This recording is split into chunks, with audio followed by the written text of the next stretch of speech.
I find this stuff so interesting too.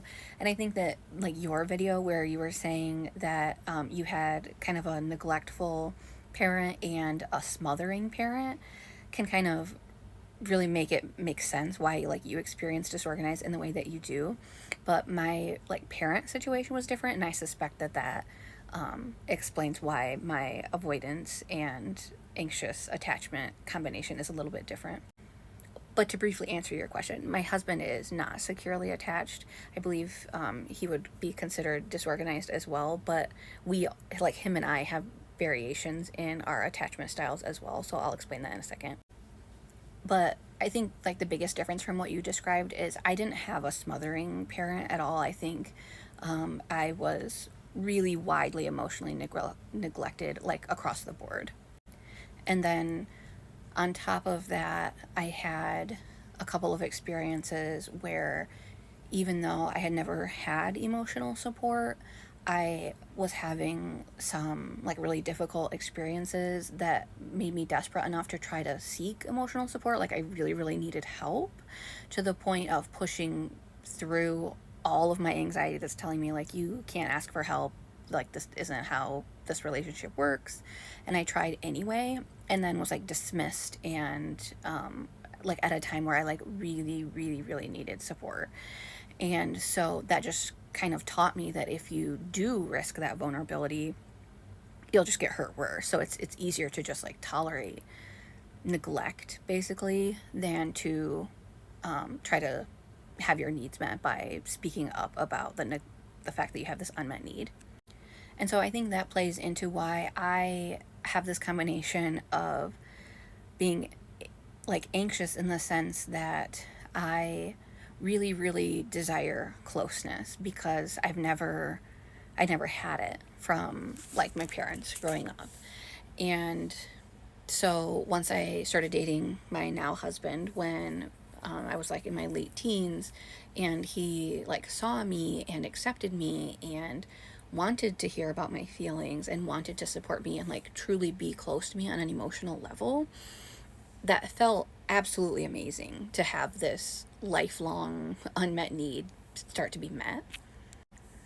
And at the exact same time, it was terrifying, because it's like, what is this? Like, it was so new that it felt scary.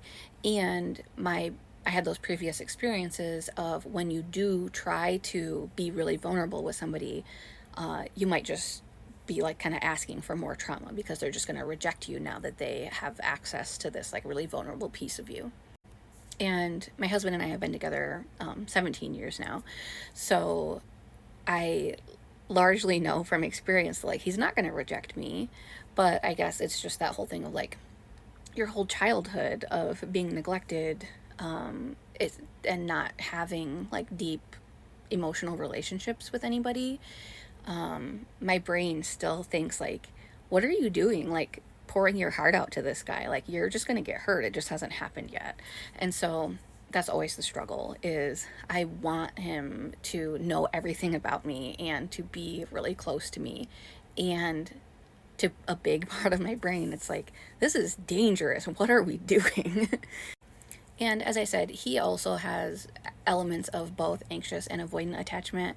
I think he does skew more anxious. And to be super honest, I think part of what has helped us work is he has parentification trauma, to where he was, like, overly responsible for the emotions of adults in his life, which I kind of was too, but his was, like, a little bit more of, like, an overt way, where it was almost like the dynamic of, like, kind of being like a go-to, like, support person for a parent emotionally, almost like playing their therapist type of a thing.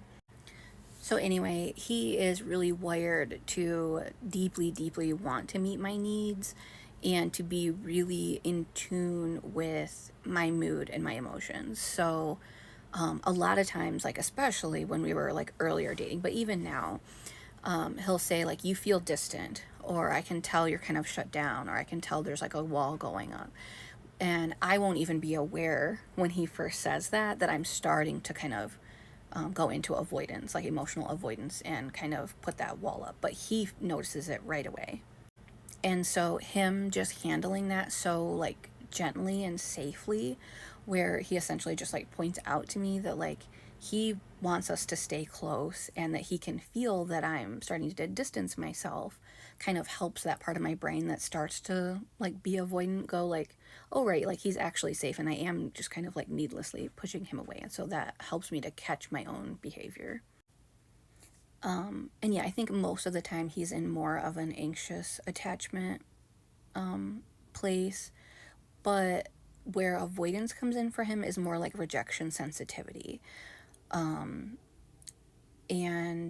like I have some of that too, but his just feels more pronounced. So while I would say that mine is like this, I really want to be close to you and I'm really afraid of it, I think the vast majority of the time he isn't afraid of vulnerability with me, unless he has recently felt rejected. And then that's kind of like a big wound that will bring out that like fear of connection. But anyway, that's our like differences in attachment. I think it's super interesting to like see how this stuff works for different people, and especially how like it seems to make sense with like different childhood experiences. Also, I think part of why like I don't really have that piece of like hyper independence where I just want to be alone is like that just doesn't exist in my family. Like I kind of come from people who stay in emotionally neglectful marriages, if not like abusive marriages, and they just like stay there. There isn't that idea of like I'm like better off alone, or I can take care of myself. It's like we'll just stay and be miserable together rather than doing your own thing. So I feel super, super lucky that I have found ways to find like a emotional depth relationship and a healthy relationship.